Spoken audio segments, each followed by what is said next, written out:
Hey guys, it's me, Kari. I know this is terrible, this angle and the glare. I apologize, but we have our little Christmas tree set up on the table downstairs where I usually film, and I wanted to finish Dicey's song for you guys, so I'm going to try really hard. It might take two more segments, but I'm going to read as much as I can now, so please forgive the poor lighting and the poor setup.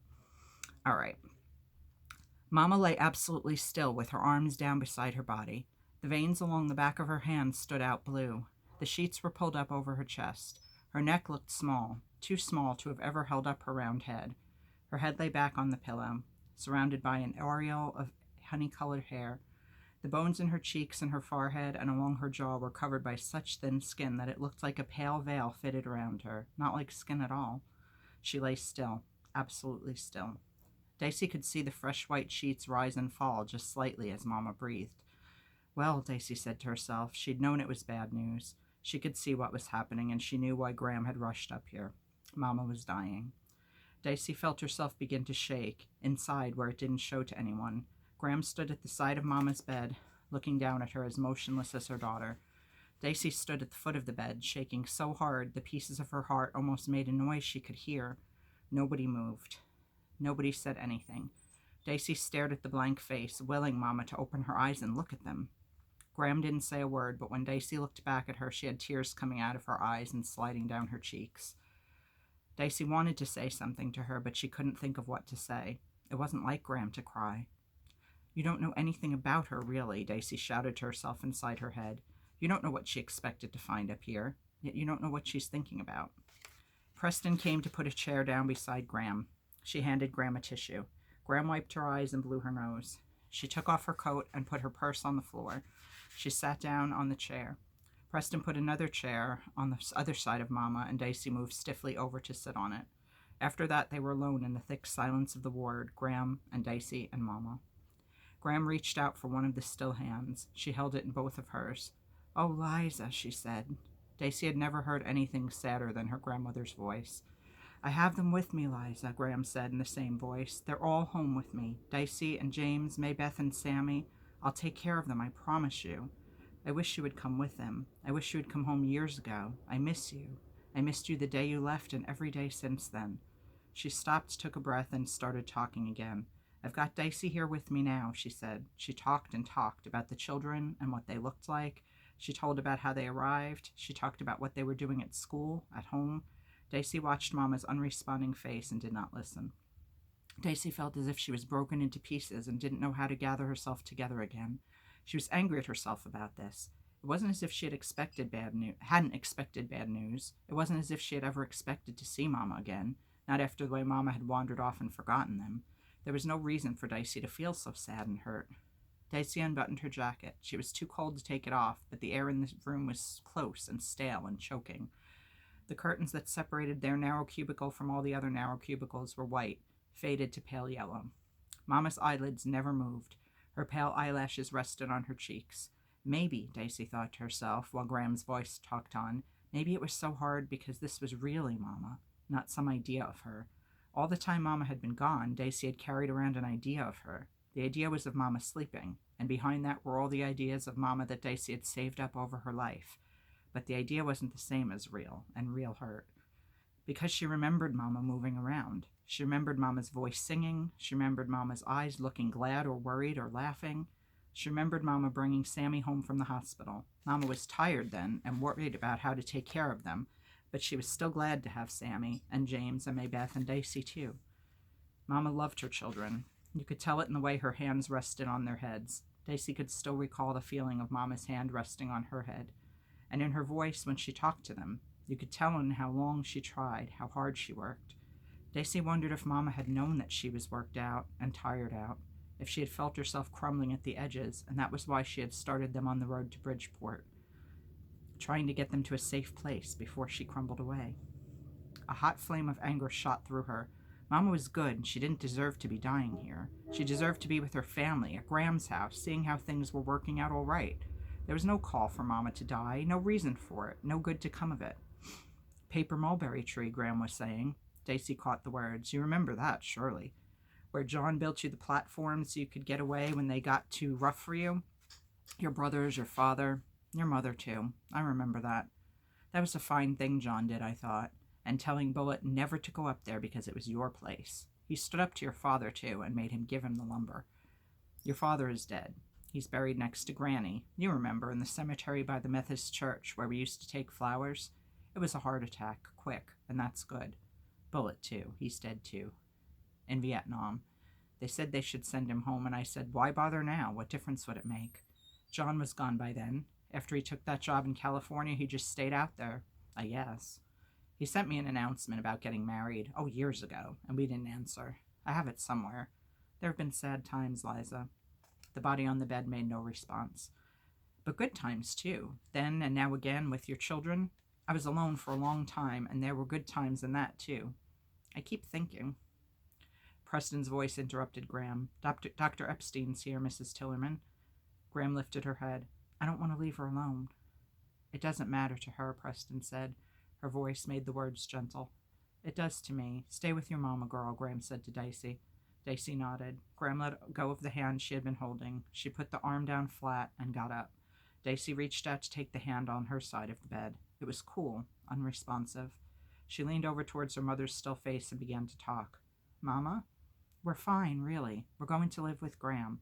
Somehow holding onto the hand, she had the same impulse Graham had had, to talk. Talk was reaching out to the form on the bed, even though you knew it couldn't be called back. Dicey began to tell her mother what had happened to them after the last time they had seen her. After a while, Graham came back and sat down again. She looked at Dicey across the bed. You might want a word with him yourself, she said. She's dying. I can see that, Dicey snapped. Graham just nodded, and that made Dicey sorry she'd snapped, but she didn't know how to say so to Graham. Graham opened her purse and took out her wallet. She gave Dicey 5 $20 bills and a key to the motel room. Dicey took them in her hand. It's almost Christmas, Graham said. See if you can find something for your brothers and sister. She looked down at Mama's face. Have a good walk. If you find something for yourself. Her voice drifted away. She reached out and took up Mama's hand again. She glanced at Dicey. I knew this was going to happen, but still. Dicey sat, her hand clutching the money and key. Get off now, girl. There's nothing to be done here. Nothing. But wait. Dicey fled. Outside in the corridor, a doctor stood. He was smoking a thin cigar. He wore a white coat and was a slim, mouse-faced man. Dicey was about to turn down the hall to the elevator when he said her name. Dicey Tillerman? She went over to him. All she really wanted was to get away and walk fast. There was pain in her that needed walking out. Or burning out. Because it was Mama lying there in that bed, far away and going farther. Did your grandmother tell you? Dicey nodded, biting her lip. We did everything that could be done with the resources we have. She never really responded. She was undernourished, too, when she arrived here. Maybe she'd starved herself. She never tried, never responded to any treatment, medical or psychiatric. We're surprised she even held on this long. He sighed. He seemed to want to say something that would comfort or something that would explain. Maybe it's better this way, he said lamely. Dicey could feel her eyes burning up at him. She wanted to ask, why? How? How could someone die of just being crazy, the kind of sad, faraway craziness that Mama had? But he didn't seem to know what else he wanted to say. He drew back, away from her, as if he was afraid she might hurt him. Dicey almost told him not to worry. The only person she was hurting was herself. But she didn't feel like bothering. I don't know why your grandmother insisted on coming up, he complained. Dicey waited. Believe me, he said, almost pleading, it is better this way. Dicey just stared at him, and then she walked away. She burst out of the building. She hadn't buttoned her coat, and the air was freezing cold. At the sidewalk, she stopped to push the big buttons through their holes and to look around her. Her fingers were numbed by the air, and she noticed a rim of dirty gray snow by the side of the road. Pieces of paper blew around the sidewalk until they came up to the edges of the buildings. There they nestled up forlornly. Dicey didn't have a hat or mittens. She didn't have shoes that kept the cold from coming up through the soles of her feet. The icy wind stung at her cheeks. That was all right with her. She had an angry fire now inside of her. She didn't know who or what she was angry at. That doctor or the whole hospital or even Mama. She had trouble breathing deeply as she strode along with her head down against the wind. And she was angry at herself, too, because it wasn't as if she hadn't guessed this. It wasn't as if she'd ever thought Mama would come back. So why should it bother her so much? She was being stupid. She didn't believe that Mama had meant to go away like this. She didn't think that Mama had wanted to. But just the same, she had. Dicey wasn't hungry, so she turned down a street that had a lot of stores on it. She had a pocket full of money. She didn't know why Graham had given her so much. Probably it was a mistake. Dicey walked down the street fast, looking in the windows. Then she walked up the street. People jostled past her, but she couldn't be bothered to get out of their way. If someone shoved her, she shoved back, not looking. The street had small stores. Dicey went into a toy store where Christmas carols filled the air inside. It had dolls and games, stuffed animals, and building sets and airplanes. Toys that little children could pull, and wooden trucks painted in bright colors. She thought maybe Maybeth might like a fancy doll, but she couldn't find one that didn't have an empty, simpering face. Some of the dresses the dolls wore were beautiful and fancy, but all of their faces had blinking round eyes and little turned-up noses, and if they were real faces, you wouldn't ever like those people. Dicey couldn't buy anything like that. She thought James might like a game, but she didn't know what, except maybe chess. Chess was for smart people, but the chess sets had lightweight plastic pieces, and she didn't like that. She thought Sammy might like a teddy bear, but she thought he wouldn't like to be given one. How was she supposed to buy these things? Dicey demanded, her anger spreading to include Graham, and they should be buying something they needed. They were always buying things they needed. Dicey thought angrily to herself, leaving the toy store abruptly.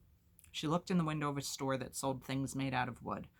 There was a huge toy train with an engine and a coal car and a passenger car and a freight car and a caboose. It was big enough to let a little kid push it along with his feet as he rode on it. The grain and the wood swirled around. It reminded Dicey of the sailboat, and she knew that if she went inside and touched the sides of the train cars, they would have that same silky feel as the sides of the boat that Sammy had sanded down for her. Standing up on racks, a couple of wooden plates next to a wooden goblet caught her eye. It wouldn't be bad, she thought, to eat off wooden plates. They were surely pretty, with a deep, polished gleam to them. She wondered what would happen if she didn't paint the sides of her boat. She had a glimpse of how it might look, bobbling beside the dock with the sails rolled up and the wooden hull shining. She guessed she would have to varnish it, and varnish costs more than paint. The next store she went into was for ladies. She went in because her hands were cold, and she saw gloves in the window. The pair she liked weren't fancy, just plain leather. Inside, when a woman with a doubting face approached her, Dicey asked to see them. She slipped her hands into them. The gloves were lined with something warm and woolly. On the outside, they were soft brown leather, and the thick seams looked strong. Dicey looked at her own hands and measured with her memory's eye. They would fit Graham. The woman said they cost $14. Dicey had $18 of her own money back in the motel room. She wanted those gloves, and they were practical, too. She wanted them for Graham's hands when her fingers turned white with cold. She wanted something to give Graham. Not at Christmas, but right away. Somehow, carrying the bag holding the box with Graham's gloves, Dicey felt a little better. She began to think about the little kids and what they might like getting. When she saw a second-hand bookstore, she went in. James always liked books. If she could find something old and thick. Old books didn't cost as much as new books. The air in the store was dusty and warm. A young man sat by a cash register at the front, his feet looped into the bars of a tall stool. He was wearing scuffed boots, and seeing them reminded Dicey of her own feet. She stamped on the floor and peered into the room. Rows and rows of bookcases made alleyways down the long room. The young man was reading. Dicey started down one row. Paperbacks, regular hardbound books, fancy leather ones, one after the other, like stalks of corn in a field. How was she supposed to know what James would like?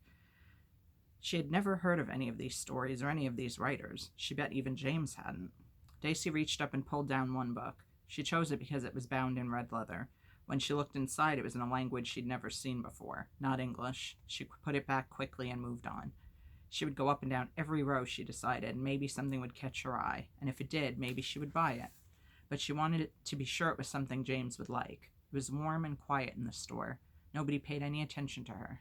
It was like Mama's hospital in a way, with the books lined up like patients. You didn't know what was inside them. And we are going to stop there because there's more left to this book than I thought, but hopefully we're at 183 and there are 211 pages left, so maybe 2 more readings we can get it done, possibly 3. But I'm sorry I've been so slacking in getting this read because I know there's some of you that have been really enjoying this book, and I plan to read it more regularly, and then I just forgot, but I will read more soon, I promise. So anyway, I hope you enjoyed. Thank you so much for watching, and I'll be back soon with more stuff. Bye, guys.